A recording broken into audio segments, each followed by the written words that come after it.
அது ஒரு அழகிய அடர்ந்த காடு.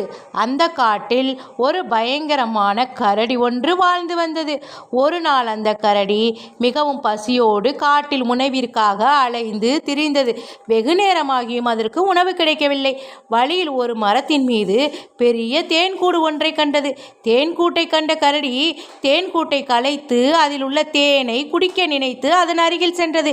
கரடி தேன்கூட்டிற்கு செல்லும் அந்த சமயத்தில் வெளியில் சென்றிருந்த தேனீ ஒன்று கரடி தேன்கூட்டிற்கு அருகில் வருவதை பார்த்தது. நான் இப்போது இந்த தேன்கூட்டில் உள்ள தேனீயை சாப்பிட போகிறேன் என்று சொன்னது.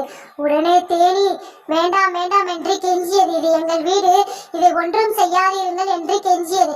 கரடியோ தேனியை பார்த்து, நீயோ அளவில் சிறியவன், நான் உன்னை விட பல மடங்கு பெரியவன், உன்னால் என்னை ஒன்றும் செய்ய இயலாது என்று சொன்னது.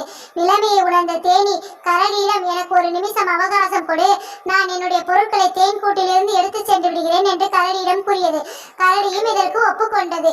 தேன்கூட்டிற்கு சென்ற ஒற்றை தேனீ தேன்கூட்டில் இருந்த எல்லா தேனீக்களிடமும் நடந்த சம்பவத்தை கூறி எல்லா தேனீக்களையும் தேன்கூட்டிலிருந்து வெளியே வந்தன.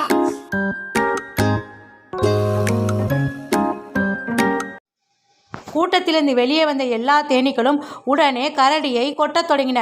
கரடிக்கு தேனீகள் கொட்டியதால் வலியால் துடித்தது. மேலும் வலி தாங்க முடியாத கரடி ஐயோ அம்மா என்று கத்திரிக்கொண்டே ஓடியது. தேனீக்களும் கரடியை விடாமல் மிகவும் வேகமாக தொடர்ந்து சென்றன. போராட்டத்தின் முடிவில் வேறு வழி இல்லாமல் தேனீக்களிடமிருந்து தப்பிக்க கரடி காட்டில் இருந்த ஒரு ஆற்றின் நடுவில் குதித்தது. தேனீக்களும் கரடியை மன்னித்து தேன்கூட்டிற்கு சென்றன.